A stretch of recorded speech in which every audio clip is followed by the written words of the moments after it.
C-TET central government teacher eligibility test. Central government ரிலவெண்ட்டாக வரக்கூடிய Kendriya Vidyalaya, air force, அதே மாதிரி இந்த ஆர்மி ஸ்கூல்ஸு, நவோதயா பள்ளி, சைனிக்கு, இந்த மாதிரி எந்தெந்த ஸ்கூல்ஸில் வேக்கண்ட் வந்தாலையும் அதை நம்ம வந்து சென்ட்ரல் கவர்மெண்ட் டெட்டு பாஸ் பண்ணியிருக்கணும். அதனால் நிறைய பேர் அதில் வேலை பார்க்குறாங்க. எல்லா டிஸ்ட்ரிக்ட்லையுமே இன்றைக்கி நவோதயா ஸ்கூல்ஸ் இருக்குது.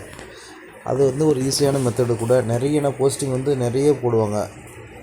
பேப்பர் 1, பேப்பர் 2 ரெண்டுமே இருக்குது. இந்த டேட்டெல்லாம் தவறான டேட்டாக அது அனுப்பியிருக்காங்க. இப்போ எப்படி அப்ளை பண்ணுறதை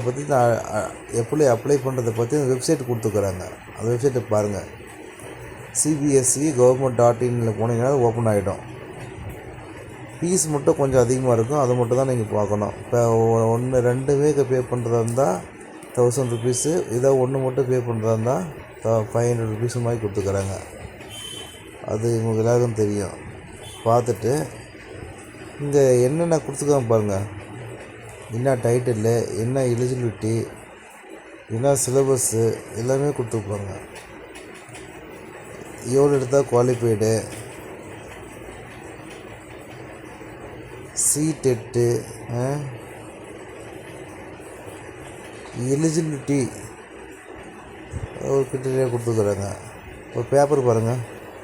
நமக்கு இப்போ பேப்பர் 1 இருந்தீங்கன்னா சைல்டு டெவலப்மெண்ட் பெடகாஜி நமக்கு வர்றது தான். மேக்ஸு நமக்கு வர்றது தான்.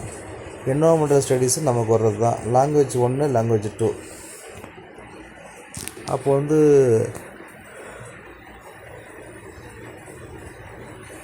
இது வந்து ஈஸியாக வந்து நம்ம ட்ரை பண்ணலாம். அது பெரிய விஷயமே இல்லை. அதையே நீங்கள் பிடிஆர் இருந்தீங்கன்னா இப்போ லாங்குவேஜ் 1ன்றது கொடுத்துக்கிறாங்க பாருங்கள். எல்லா லாங்குவேஜும் கொடுத்துக்கிறாங்க. இங்கிலீஷு கொடுத்துக்கிறாங்க, தமிழ் கொடுத்துக்கிறாங்க. அப்போ லாங்குவேஜ் 1, ஆப்ஷனல் 2, எனி 2 லாங்குவேஜ் வந்து நம்ம எடுத்துக்கலாம். லாங்குவேஜ் வந்து 1 கம்பல்சரி, அப்புறம் கம்பல்சரி 2ன்னு கொடுத்துக்கிறாங்க. இது நீங்கள் தமிழ்லையும் எடுத்துக்கலாம். அதுதான் இங்கே தெளிவாக கொடுத்துக்கிறாங்க. இந்த 17th பார்த்திங்கன்னா நமக்கு வந்து இந்த தமிழ் அப்படின்ற கோட் நம்பரோடு கொடுத்துக்கிறாங்க. ஒரு லாங்குவேஜ் இங்கிலீஷ் எடுத்துக்கலாம். அப்போ வந்து சாதாரணமான டெட்டுக்கு நம்ம படித்தாலுமே இந்த எக்ஸாம் ஈஸியாக கிளியர் பண்ணலாம். சைல்டு டெவலப்மெண்ட்டு பெடகாஜின்றது 30 கொஷின்ஸு. Maths, science 60. இது வந்து பேப்பர் 2க்கு. சோஷியல் சயின்ஸுக்கு 60. இதே மாதிரி தமிழ், இங்கிலீஷு. அதனால் வந்து முதல்ல நீங்கள் தமிழ்லேயே படிங்க. தமிழ்லேயே படித்து இங்கிலீஷ் கொஸ்டின் கேட்டாங்கன்னா ஆன்சர் வரும். ஈஸியாக நம்ம ட்ரை பண்ணி அதிகமான மார்க் எடுக்கலாம்.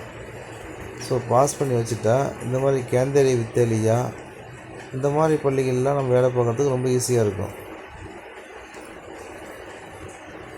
இதே தான் வந்து டிஆர்பிக்கும் இதே சிலபஸ் தான் கொடுத்துக்கிறாங்க.